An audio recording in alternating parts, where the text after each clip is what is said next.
Welcome to Travel with Sean. I'm Sean, and today we're touring the ruins of ancient Delphi, which is a city in central Greece that was important in ancient times because of the Temple of Apollo, that was considered the most holy around, and the Oracle of Delphi, to whom many people consulted.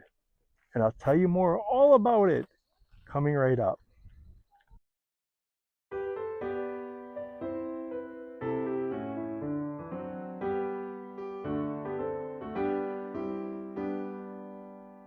Located on the slopes of Mount Parnassus in central Greece, the ancient Greeks considered Delphi to be the center of the world, and they marked what they believed to be the exact center with a stone monument. The name Delphi shares the same root with the Greek word for womb, which is Delphis. So some scholars think that the ancient Greeks believed Delphi not only to be the center of the world, but the birthplace of human life. The ancient city of Delphi was abandoned in the early 7th century AD. In 1987, it was designated as a UNESCO World Heritage Site for its outstanding cultural significance as one of the most important religious centers of ancient Greece, home to the famous Oracle of Apollo and the Temple of Apollo. You can reach Delphi either by bus or by car. If you come by car, be aware that there is limited parking, so be prepared to do a little walking. Now I'm walking along what's called the Sacred Way. This was the path that the ancient pilgrims used when they walked along the monuments, the many monuments offered to Apollo in thanks for answered prayer. And it leads up to the Temple of Apollo, where the Oracle of Delphi waited with her cryptic wisdom. What we now see as ruins 2,000 years ago, even 2,500 years ago, these were majestic monuments given in thanks to Apollo for answered prayer and in gratitude for the wisdom of the Oracle of Delphi that brought them victory or helped them survive. With views like this, it's easy to see how people 2,000 to 3,000 years ago considered this place sacred. The Roman Forum, of course, was built during the Roman era, which began in 191 BC. It was lined with porticos on 3 sides and a large area of rectangular pavement in the middle. It was likely home to a market and workshops. Next to the Roman Forum and the Temple of Apollo is the treasury of the Athenians. It was built at the expense of the city-state of Athens to celebrate their victory over the Battle of Marathon in 490 BC. It was commonplace for city-states to build these so-called treasuries to hold offerings made to Apollo in gratitude for good counsel from the Oracle of Delphi that contributed to their victory. These offerings of gratitude usually were about 1/10 of the spoils of war. The treasury of the Athenians is the most famous of these. It was reconstructed at the beginning of the 20th century. The tripod of Plataea was an offering in 479 BC by 31 Greek city-states for victory over the Persians. Emperor Constantine had it moved in 330 AD, and this replica is from 2015. The Pillar of Prusias was an offering from King Prusias II of Bithynia, a small kingdom on the Black Sea, from the 4th century BC to the 1st century of BC. It's now a region in Turkey. The Temple of Apollo was the most important structure in Delphi. It was home to the famous Oracle of Delphi, a highly treasured religious institution whereby anyone seeking guidance or wishing to know what the future held for them would consult the high priestess, the Pythia, who was believed to be the vessel through which Apollo himself gave answers to any question. It was said to be where two eagles met after the Greek god Zeus released them from the ends of the earth, in other words, the center of the world. The temple is said to have first been built in the 7th century BC.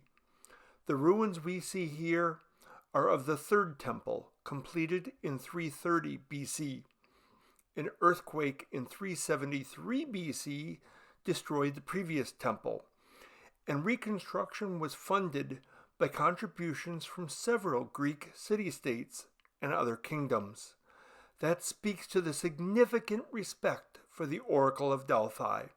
In fact, the Oracle was one of the most influential institutions in the ancient world, attracting visitors from all around the Mediterranean, including famous leaders, generals, and even philosophers, all hoping to receive divine guidance. The temple itself was built in the Doric style, with 6 columns across the front and 15 along the sides. It measured about 197 feet long and 79 feet wide, making it an impressive sight. Over time, the Temple of Apollo became a symbol of power and spiritual importance, not only in Delphi but throughout the ancient world. Archaeologists have found evidence of earlier religious activity here, going back to the Mycenaean times, 1100 BC, even back to 1400 BC, showing that Delphi had long been considered sacred. Visitors here would have also seen the monumental sculptures and lavish offerings made by grateful city-states and individuals who sought the oracle's advice. Delphi became more than a religious center. It was a place where politics, spirituality, and culture intertwined. The decisions made here shaped the course of wars, alliances, and destinies of cities and empires. In 394 AD, Roman Emperor Theodosius I banned pagan practices throughout the Roman Empire, marking an end of the Oracle of Delphi and the beginning of the end of the Temple of Apollo. The temple was eventually abandoned and the sacred site fell into disrepair. Despite this, Delphi's cultural and historical significance has endured, and it continues to draw visitors from around the world who are captivated by the ancient mysticism of the oracle and the majesty of the Temple of Apollo. As I said earlier, this is one of the main reasons that Delphi is a UNESCO World Heritage Site. This oddly shaped stone near the Temple of Apollo is the omphalos, or navel stone, marking what the ancient Greeks believed was the center of the world. The stone symbolized this sacred point, reinforcing Delphi's importance in the ancient world. Ancient Delphi, being situated along the southern slope of Mount Parnassus, was built on a tiered system. The Roman Forum is on the lowest tier of the archaeological site. Then the next tier up is the Temple of Apollo, then the theater, and above all else was the stadium. High above the valley And overlooking the Temple of Apollo stands the theater. Originally built in the 4th century, it hosted plays as well as song and dance performances. It was built of local limestone and was said to have great acoustics. The structure we see here, though, was from the 1st century AD, with a capacity of up to 4,500 spectators, divided into 2 zones. The seats were numbered, and some were reserved for certain officials and some for specific individuals by name. It even had a separate section for the orchestra. Now I'm walking along the sports stadium of Delphi.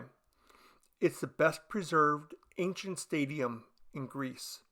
It was built on the highest point of what is now the archaeological site of Delphi, and it's relatively close to and overlooks the Temple of Apollo.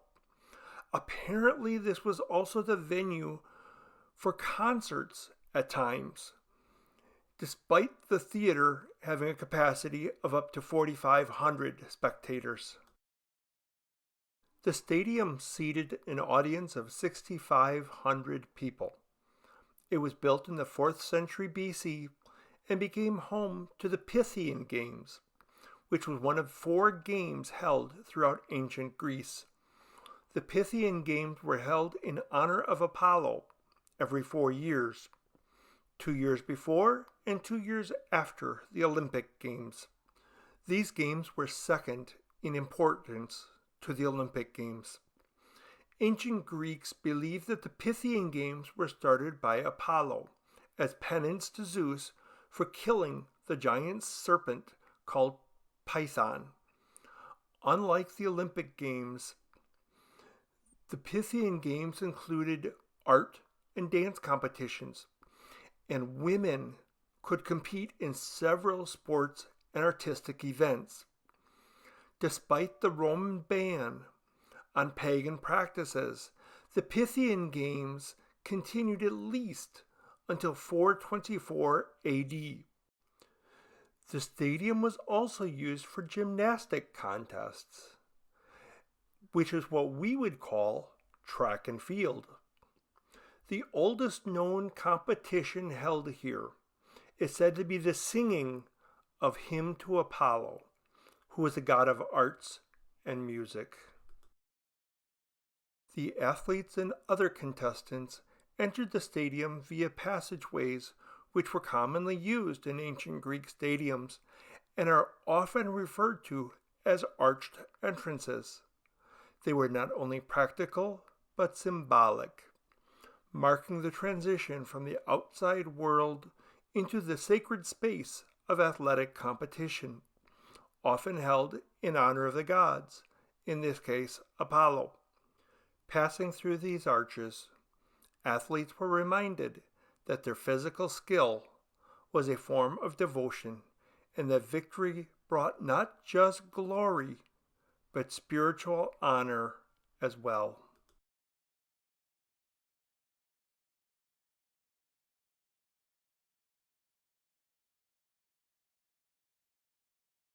The Castalian Spring at the base of Mount Parnassus was where visitors to Delphi, whether concert-goers or Pythian Games contestants, spectators, or pilgrims to the Temple of Apollo and the Oracle of Delphi, stopped to wash, drink, and refresh themselves.